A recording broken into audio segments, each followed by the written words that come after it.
Bon allez, c'est parti, nouvelle dérive aujourd'hui. Il y a eu un bel orage cette nuit, mais ça fait une semaine que l'eau elle chauffe. On va viser le brochet là aujourd'hui sur une belle descente. Spinnerbait, ça va être sur toutes les parties radiées, peu profondes avec des plages où je pêche dans pas beaucoup d'eau. Et l'heure souple dès qu'il faut descendre un peu plus. Et puis ensuite on va adapter en fonction de l'activité. Cette berge est très belle.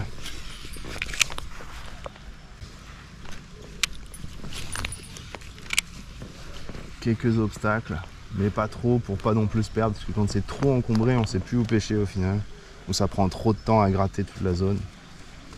Donc là quand il y a un obstacle il y a potentiellement directement un poisson dedans. Sur les rivières comme ça, ou sur ces zones là où il y a quand même beaucoup de courant, très souvent c'est un seul lancer.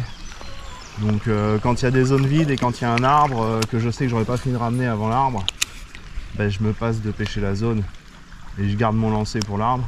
Après faut pas se rater au niveau du lancer, et si je dois viser un obstacle, un arbre, je vais toujours passer devant, parce que 90% des poissons ils vont regarder vers le haut en fait, que ça soit, c'est très valable pour la truite mais pour le brochet ça marche aussi, et en fait ils vont regarder ce que le courant leur apporte en nourriture. Donc si on n'a qu'un seul lancer, il faut vraiment mieux le faire devant l'obstacle que derrière l'obstacle.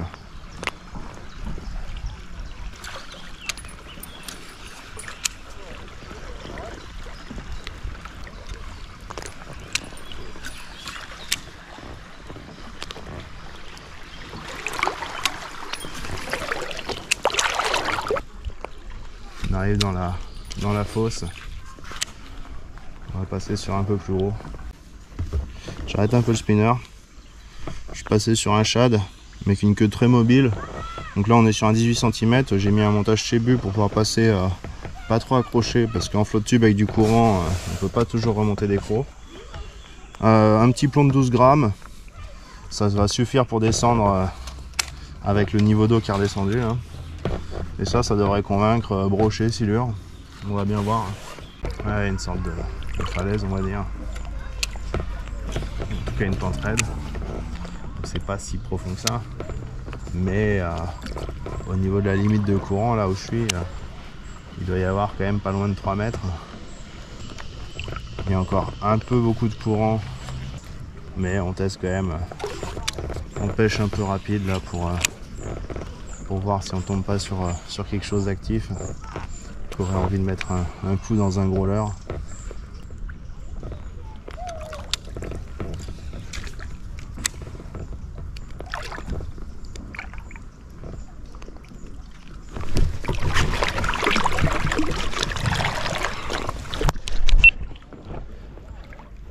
Bon, petit silure en passant devant la branche.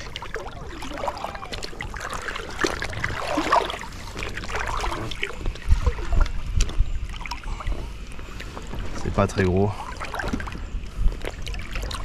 Il a pris à la descente. Pas très profond, hein. Il a dû prendre ça devait être à 1 mètre de fond je pense. Oh, on doit avoir un poisson d'1 mètre 20 à peu près.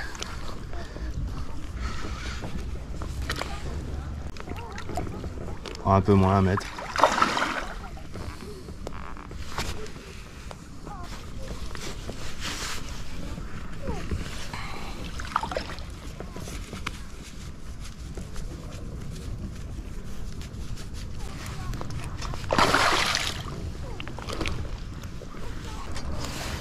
J'espère qu'il m'a pas déboîté mon leurre tout neuf.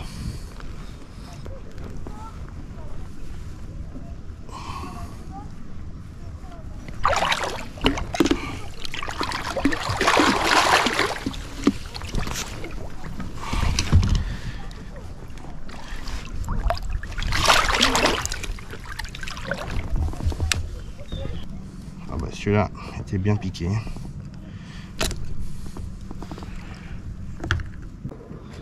Bah, ah, joli petit silure. Trop cool. Très chouette poisson quand même. Ça fait du bien pour commencer la session.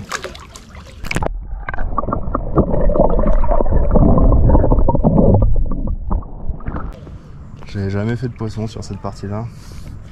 Parce que jusqu'à présent, il y avait toujours trop de courant pour pouvoir pêcher la zone. Ça devient enfin pêchable. Je suis persuadé qu'il y a plus gros.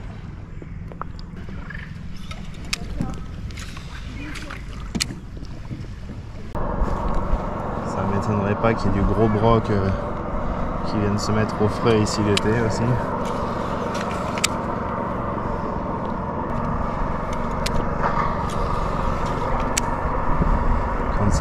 Si ça ralentit encore un tout petit peu le courant, ça serait très intéressant de se maintenir sur place et de vraiment faire la largeur de la fosse.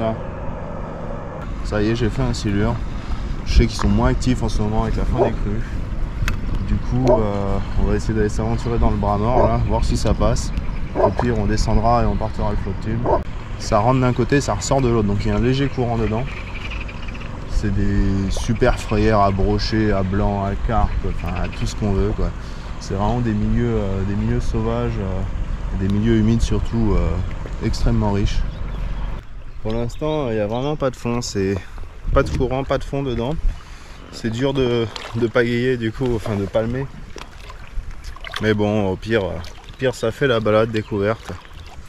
Mais pour cibler mes postes, ça va pas être juste les arbres morts. Ça va être essayer de repérer avec les polarisantes les endroits où c'est un tout petit peu plus profond. Quand c'est très peu profond comme ça, c'est plutôt des bonnes zones pour le soir. Alors, on est un peu tôt dans la journée, mais on peut pas savoir tant qu'on n'a pas essayé. Quand je vois la quantité de blanc qu'il y a forcément du prédateur aussi. Vraiment le plus à l'opposé possible pour essayer de ne pas déranger les zones. C'est tellement shallow que je suis obligé de retirer les palmes en fait. Et je me déplace en poussant avec les pieds sur le fond.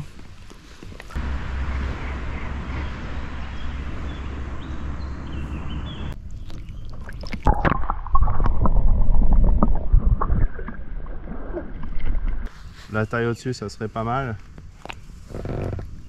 Bon, le voir quand même, ça me donne une indication. Potentiellement, il y a du poisson dans très peu d'eau. Quand on voit ce genre de zone là, c'est le plus profond possible dans ce bras mort. Un arbre en travers, toutes les feuilles qui se sont accumulées, qui font une face d'ombre. S'il y a un poisson correct dans le coin, pour moi c'est ici. Oh, des jolies perches. Déjà il y a 4-5 jolies perches là-dessous. On va essayer de carrément passer dans les feuilles. Avec le spinner on devrait pouvoir.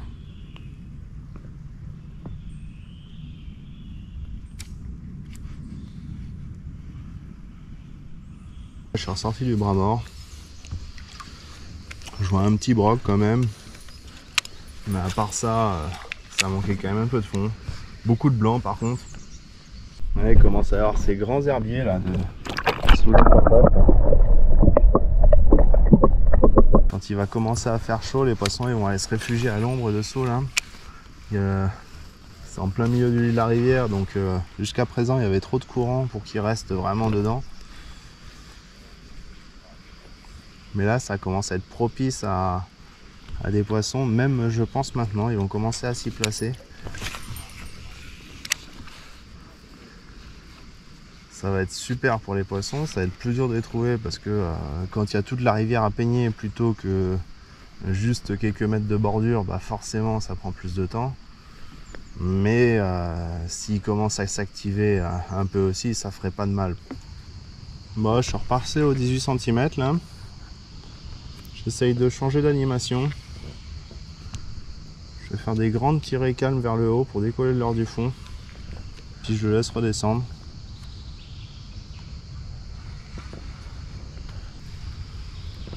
Mais bon, la pêche c'est pas une science infuse et c'est toujours dur de savoir qu'est-ce qu'il faut faire exactement et est-ce que ça change vraiment quelque chose aussi, quoi.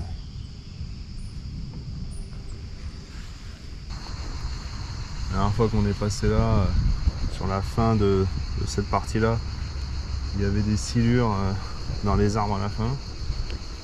J'ai déjà pris des touches de broc ici, j'en ai jamais sorti. Mais je sais qu'il y en a. Et ce genre de plage, pour moi, c'est plutôt des zones de chasse qui vont être adaptées aux pêches de soirée quand les poissons ils sortent pour chasser. Ça pourrait être un très bon spot aussi pour la perche. Là, je vois pas mal d'alevins quand même. La dernière fois qu'on a vu des silures, c'était là-dedans. Après, là, il n'y a plus beaucoup de fond aussi, donc à voir s'ils n'ont pas bougé. Ah bah il y en a un sous moi là, c'est un petit. D'accord, donc il y a encore un silure.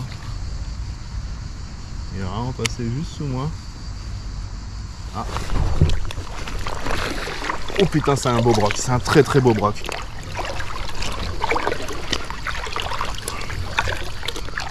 Waouh, il y a 90.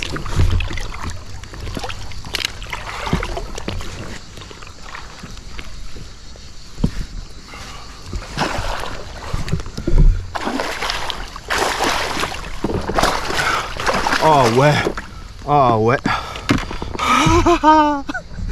ah ouais, ah ce fiche, oh là là. Et bah je suis content de pas avoir lancé pour faire le petit silure là. Je suis vraiment content parce que j'aurais foutu le bordel sur la zone. Et ce broc je l'aurais jamais vu quoi. Ah. Ah. Quelle fiche, putain! Oh là là, fait tellement plaisir celui-là. Avec un dos, mais alors, waouh, on voit que c'est un poisson qui pédale. Hein.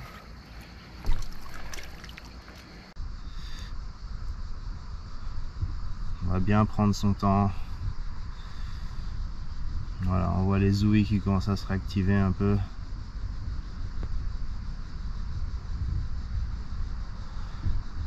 Je l'ai pas abîmé en le piquant, mais ça m'a pris un peu de temps pour le décrocher. L'hameçon avait bien pénétré la mâchoire inférieure et était ressorti dans le filet en fait de l'épuisette.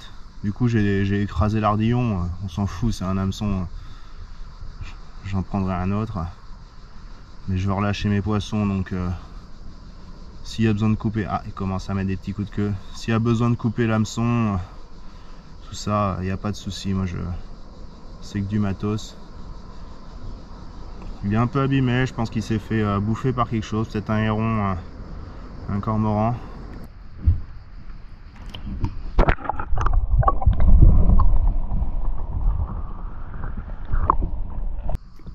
Bon bah voilà, hein. Le leurre, plombé 12 grammes. Une couleur marron, un peu de paillettes pour les reflets, il y a du soleil aujourd'hui. Et puis bah pris dans un sol rampant, là une zone où j'ai déjà vu des silures, donc c'est une zone de tenue. Fond d'une zone de calme. Bon bah on va continuer, hein. De toute façon après un moment comme ça, la seule chose qu'il faut faire c'est remettre le leurre à la flotte. Hein. Je peignais la zone à ma gauche là. Et juste là, il y a une zone avec des herbiers là, je sais pas si on les voit bien avec les reflets. Et je viens de voir un broc puis au moment où j'arrive dessus. Broc de 80, ouais 80 plus je pense. Posé sur le fond. Magnifique poisson encore. Je note que la prochaine fois, faut que je le pêche avant de passer dessus.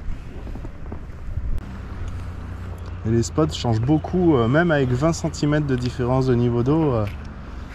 Il y a une grosse évolution, les poissons ils se replacent à chaque fois.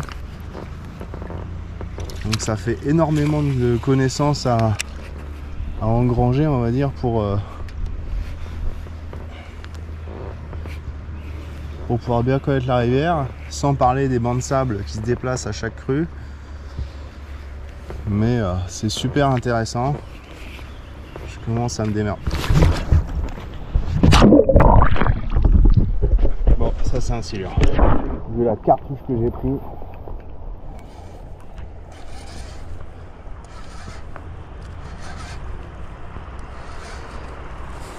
Oh, il y a un beau bébé là. Oh, il y a un très beau bébé. Ouais. Ouais, il me prend bien du fil quoi.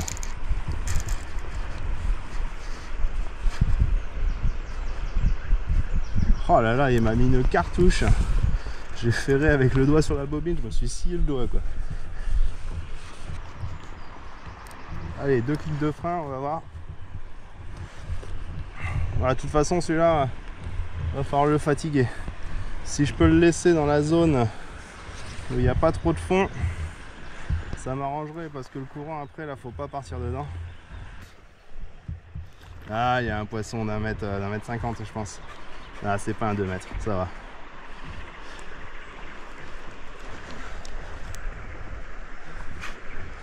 Ouais, bah du coup je peignais les herbiers en me disant j'ai vu un broc, il y en a peut-être un deuxième. Quand j'ai pris la cartouche, ça m'a réveillé. Je suis pas très concentré parce que je suis encore sur mon petit nuage avec le broc de tout à l'heure. Voilà, je peux te dire que celui-là, il m'a bien réveillé comme il faut. Bon, bien sûr, on retire un peu de fil parce qu'on n'a pas envie de péter la canne. Allez, il m'a fait la toupie dans le fil là. T'es pas un saucisson, frérot. T'es pas un saucisson. Ouais, il y a peut-être 150, 160 là. Ah, très beau fiche, bien piqué. Ah putain, par contre, je crois que j'ai plus mon leurre quoi. Oh là là, ces actions là.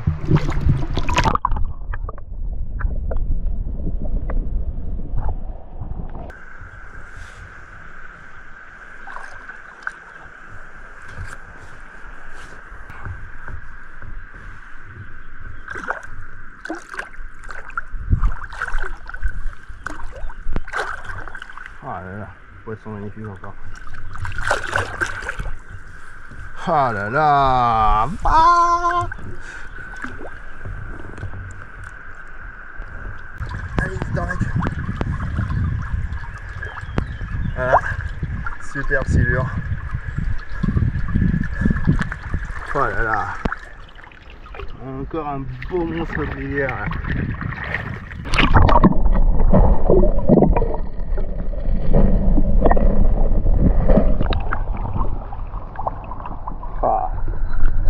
Trop génial, trop génial. Superbe combat, vraiment très chouette. Bon alors, quand on pêche en texan, très souvent le leurre il se fait arracher au niveau de la tête, surtout sur des poissons un peu puissants comme ça. Donc là c'est vite fait fendu.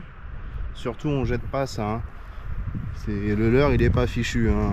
On rentre à la maison, on prend un vieux couteau, un briquet ou un chalumeau encore mieux. On fait chauffer la lame du couteau, il n'y a pas besoin que ça devienne rouge, hein, juste chauffer. On plante dans la fente, on fait fondre très légèrement le plastique. On pince avec les 2 doigts, on fait gaffe à pas se mettre de plastique liquide sur les doigts parce que c'est un peu chaud et ça fait très mal. Et après ça part avec la peau, donc c'est pas très agréable.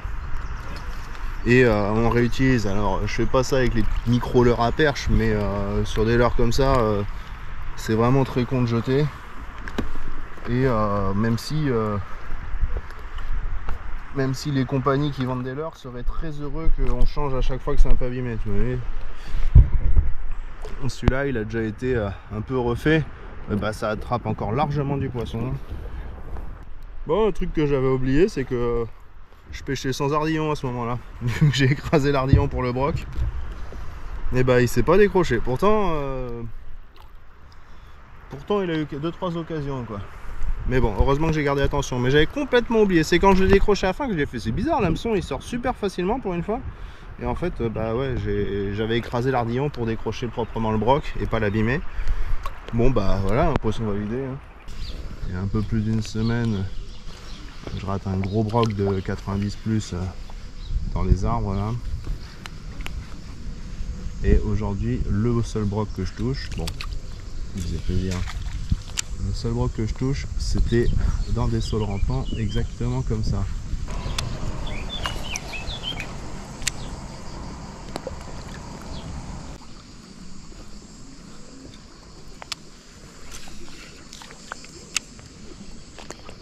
Ah, c'est beau, on voit bien le fond sur la zone là.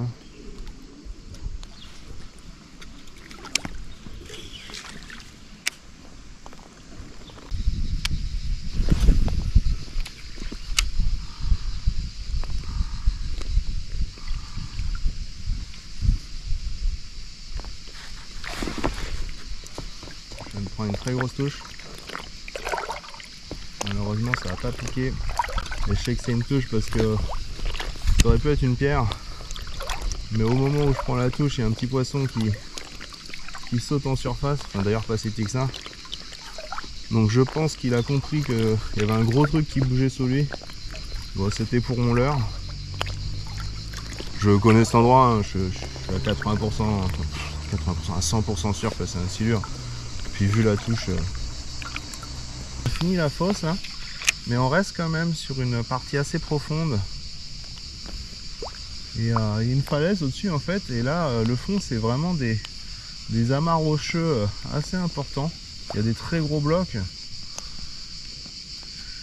Je suis quasiment persuadé que l'été il y a des brocs, bon, des grosses truites aussi c'est sûr aussi. Peut-être des grosses perches aussi qui viennent se cacher dans ces gros blocs là. Il y a un peu de fond donc ils sont au frais. Il y a un courant qui passe juste devant les blocs, donc de la nourriture qui est apportée. C'est une très belle zone à pêcher. Donc là je me laisse dériver tranquillement, je palme pas juste pour me maintenir dans la bonne direction. Et puis je peigne perpendiculaire à la berge. Je cherche pas à balancer le plus proche possible de la berge parce qu'il n'y a quasiment pas de fond. Et pour moi c'est pas trop une zone où les poissons ils seraient au bord, ce serait plutôt une zone où justement s'ils sont ici c'est pour profiter de la profondeur un peu. Et ils seraient vraiment dans les blocs au fond.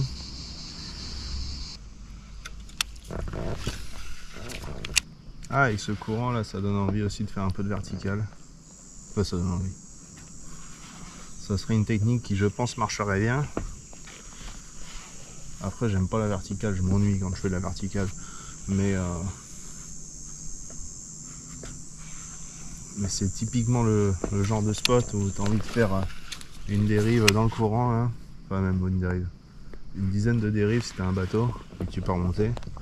Une seule si tu es en flotte tube en espérant trouver la bonne veine de courant. Mais ouais, c'est vraiment magnifique comme spot. Pareil avec une petite canne là ça sent la perche à plein nez aussi genre de truc. Hein. Petit leurre souple 4-5 cm là à descendre dans les branches.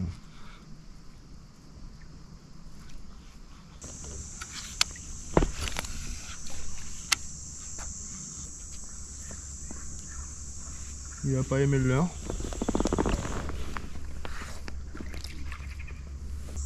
Bon, ben un beau refus de silure encore. Ah, il est vraiment sorti de l'arbre, il est venu dessus. J'ai remis 2 coups de sillon pour redécoller le leurre du fond. Poser la tête dessus, puis reparti. J'ai fini ma zone un peu profonde. J'arrive sur une zone très calme de la rivière. Vraiment très peu profonde, très large aussi. Le courant est vraiment réparti sur une très grosse zone. Je vais me finir la session tranquillement. Je pense en ramant un peu parce que je commence à avoir mal au dos sur la flotte. Là ça va faire 5-6 heures, 5 heures que je dois faire. Non 5 heures je pense que je fais du flotte tube. Je commence à avoir le mal de dos qui arrive. Bon voilà, fin de session. Et un peu de spinner, un peu de tout pour finir. Là il me reste 100 mètres avant d'arriver à la voiture. De toute façon je commence à fatiguer. Il est quasiment 19 h, du coup on est quand même sur une session de 6 heures de pêche. Ça commence à faire de la belle session. 3 poissons quand même. Un poisson toutes les 2 heures, c'est pas énorme, mais bon, ça reste une rivière sauvage, ça reste un milieu difficile. Et puis c'est des poissons fantastiques que j'ai pu attraper là, donc moi je suis très content de moi. Et puis voilà, je suis content de partager ça.